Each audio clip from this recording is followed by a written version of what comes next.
আসসালামু আলাইকুম, আমি নুমান। তো আজকে আমরা চট্টগ্রাম সীতাকুণ্ডের উদ্দেশ্যে রওনা হচ্ছি। তো আমার সাথে আরও আমার ফ্রেন্ড সার্কেল আছে। তো আমার ফ্রেন্ড সার্কেল একে একে সবাইকে আপনাদের সাথে পরিচয় করে দিচ্ছি। রাসেল ভাই আসেন এদিকে, উনি হলো আমাদের রাসেল ভাই। তো উনার আপনার নাম রাসেল। আপনি এখন কোথায় যাবেন? আমরা তো রওনা হয়েছি সীতাকুণ্ডের উদ্দেশ্যে। সীতাকুণ্ডের উদ্দেশ্যে আমাদের আগে কোনো প্ল্যান ছিল না, হঠাৎ করে প্ল্যানটা হয়ে গেছে, তাই আমরা সবাই মিলে যাচ্ছি যে আমরা সবাই চলে যাব। আমাদের প্ল্যান মোতাবেক না, আচ্ছা, চলে যাব আমরা। আমাদের প্ল্যান মাস্টারকে ডাকি, যে হঠাৎ করে প্ল্যান করে ফেলাইছে। ঠিক আছে, যাওয়ার উদ্দেশ্য ছিল রেকুব ভাই। হ্যাঁ, আসতেছে না, লজ্জা পায়। আসলে আমার অনেক দিন ধরে মন চাচ্ছে, আমার বন্ধু প্রবাসে চলে যাবে, তাই অনেক দিন ধরে মন চাচ্ছে যে আমরা ফ্রেন্ড সার্কেল মিলে সীতাকুণ্ডের দিকে রওনা হই এবং ঘোরাফেরা করি, একটু মন দিল ফ্রেশ থাকে। তাই জন্য আমরা ফ্রেন্ড সার্কেল মিলে একসাথে একত্রিত হয়েছি। আর সবাই দোয়া করবেন। আমাদের একজন ভাই আছে, তার নাম আহমেদ। আমাদের আসসালামু আলাইকুম। আমি তো জানি না, ঠিক আছে, আমাদের ভাই ঠিক আছে আমাদের ফান্দ ফেলে দিল। হ্যাঁ, হঠাৎ করে হ্যাঁ বলে দিল চলেন আমরা চলে যাই। আমাদের আরেকটা ফ্রেন্ড আছেন, নাম হলো রুবেল। তুই রুবেল আসে, এদিকে আসে, রুবেল এদিকে আসো। এগুলো আমাদের ফ্রেন্ড, আমরা একত্রিত হয়েছি আমাদের ফ্রেন্ড। আচ্ছা, এখন আর কি গুড বাই টু সুন্দি রন্দা এখন টাইম হলো 12টা 21। তো আমাদের ট্রেন আসবে 1:30টার সময়। তো 1টার সময় টাইম, কিন্তু ট্রেন সবসময় লেটে আসে। আমরা এখন বুঝতে পারছি যে ট্রেন আসবে 1:30টার সময়। তো আমরা আসলে চিটাং মেল দিয়ে যাওয়ার কোনো উদ্দেশ্য ছিল না, আমরা মহানগর দিয়ে যাওয়ার উদ্দেশ্য ছিল। কিন্তু আমরা যেহেতু সীতাকুণ্ড যাওয়ার উদ্দেশ্যে, এই জন্য শুধুমাত্র আমরা এখন এই চিটাং মেল দিয়ে যাচ্ছি না, এছাড়া আমরা মহানগর দিয়ে যেতাম। তো যাই হোক, আপনাদেরকে এখন আমরা সীতাকুণ্ড নেমে তারপর দেখাবো। এখন আমরা অনুষ্ঠান দিয়েছি, অল্প কিছুর মাঝেই ট্রেন আসবে। ট্রেন আসার পর আমরা পরবর্তীতে আপনাদেরকে ভিতরে দৃশ্য দেখাবো।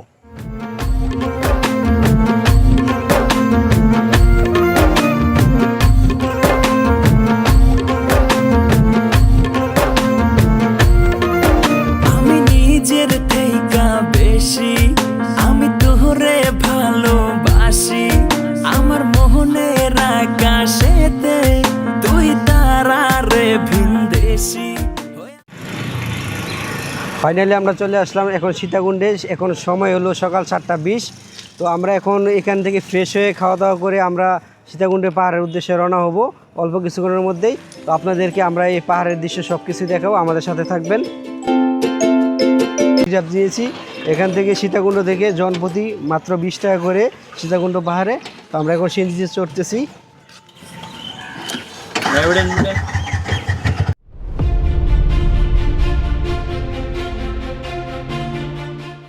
এখান থেকে কত কিলো পাহাড় সীতাকুণ্ড? 5 কিলো। ওইখানে জায়গাটার নাম কি? এখানে আপনি থামাইবেন। হ্যাঁ, পাহাড়ে ঘোরা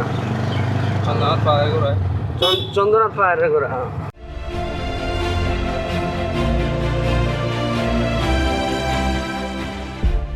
প্রতি লাড়ি ভাড়া কত? 40 টাকা ফেরত দিলে আপনি 20 টাকা, মানে 20 টাকা। একটা লাড়ি 20 টাকা ভাড়া। এখানে 25 লেখা আছে। বুঝি একটা ব্যাগে ঢুকবেন আর একটা আপনার ফ্রেন্ডের পকেটে, এটা সিরিয়াল বাই সিরিয়াল। আচ্ছা, ব্যাগ যদি আপনার হারিয়ে যাবে, আপনার এখান থেকে লাঠি ভাড়া নিতে পারবেন পাহাড়ে ওঠার জন্য। পাহাড়ে উঠতে গেলে অবশ্যই লাঠি লাগে, লাঠি ছাড়া উঠা যায় না, কারণ পাহাড় অনেক উঁচু। তো তাই আমরা এই লাঠি নিচ্ছি এখন। প্রতি লাঠি 20 টাকা করে। আপনি এখানে ব্যাগ জমা রাখতে পারেন, সবাই একটা একটা করে লাঠি নেন। ওয়েট কম, তাই এটা ব্যবহারে খুব উপযোগী। আমরা এখন চন্দ্রনাথ পাহাড়ের উদ্দেশ্যে রওনা দিচ্ছি। এখন চন্দ্রনাথ পাহাড়ে উঠবো, সব কিছু নিয়ে প্রস্তুত নিয়েছি। আর সকালবেলা বৃষ্টি হয়েছে, তো জানি না উপরে উঠতে পারবো কি না, কতটুকু উঠতে পারি, চেষ্টা করি। আর আপনাদেরকে সব কিছু দেখানোর চেষ্টা করবো, আপনার সাথে থাকবেন। এখন আমরা যাচ্ছি সবাই।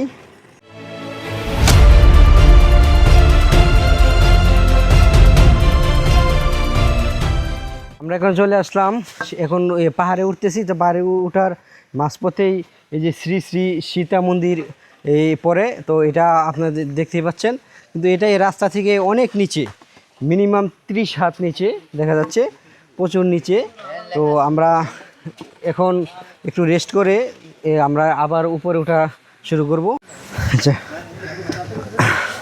আমরা এখন রাস্তার মাঝপথে আছি, বৃষ্টি হওয়ার কারণে জুতোটা পর্যন্ত নিয়ে আসেন। এই জুতা নিয়ে আসলে অনেক প্যাক তো রাস্তার মাঝে কাদা, এই কারণে সমস্যা, জুতা ছাড়াই আসলাম।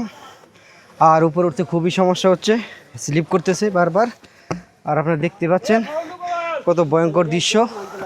আপনারা যারাই এই পাহাড়ে উঠতে চান খুব সাবধানে উঠবেন এবং খুব সাবধানে নামবেন। আর এখানে খুবই ডেঞ্জার, কোনো কারণে স্লিপ করলে আপনার জীবনে পুরোই রিস্ক।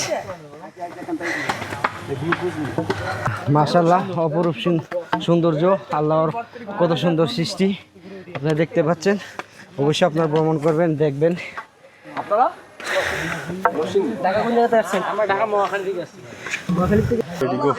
মাশাআল্লাহ, কত সৌন্দর্য দেখতে পাচ্ছেন, অনেক সুন্দর।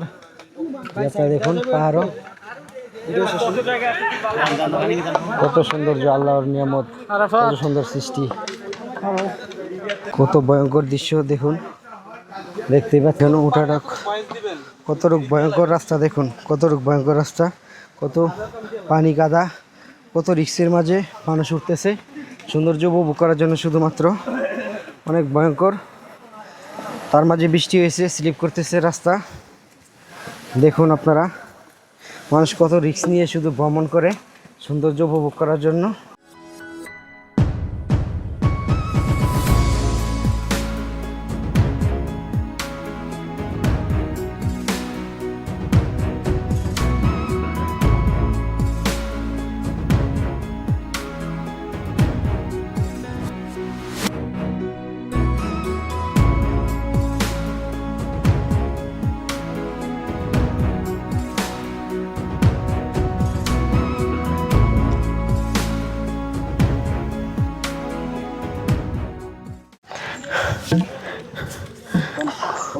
আমরা বর্তমানে 1100 ফিট উপরে অবস্থান করছি, আমাদের আরও 52 ফিট রয়েছে বাকি। তো আমরা এখানে দেখতে পাচ্ছি যে এত উপরে এসেও আমরা প্রচুর পরিমাণের ময়লা দেখতে পাচ্ছি। যে আমরা যে চিপস খাচ্ছি, পানি খাচ্ছি, এইসবের আপনার প্যাকেট এখানে ফেলাচ্ছি। তো এগুলো আমরা পরিবেশ নষ্ট করতেছি।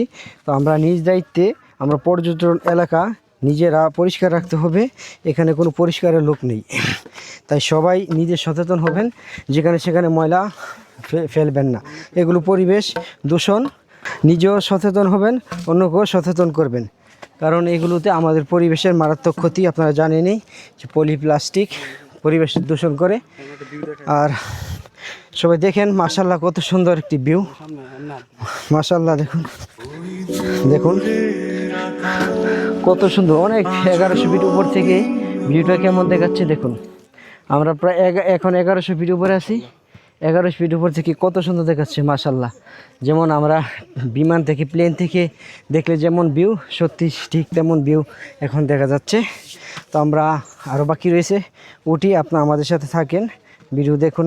এট লাস্ট আমরা চলে আসলাম চন্দ্রনাথ পাহাড়ের টপে। তো এই যে মন্দিরটা দেখতে পাচ্ছেন, এই শ্রী শ্রী চন্দ্রনাথ মন্দির। এই মন্দিরের নামে এই পাহাড়টি নামকরণ করা হয়েছে চন্দ্রনাথ পাহাড়। এটা চট্টগ্রামের সবচেয়ে উঁচু পাহাড়, 1152 ফিট এই পাহাড়ের উচ্চতা। তো আপনাদেরকে দেখাচ্ছি আশেপাশের ভিউ, এখানে খুব সুন্দর ভিউ।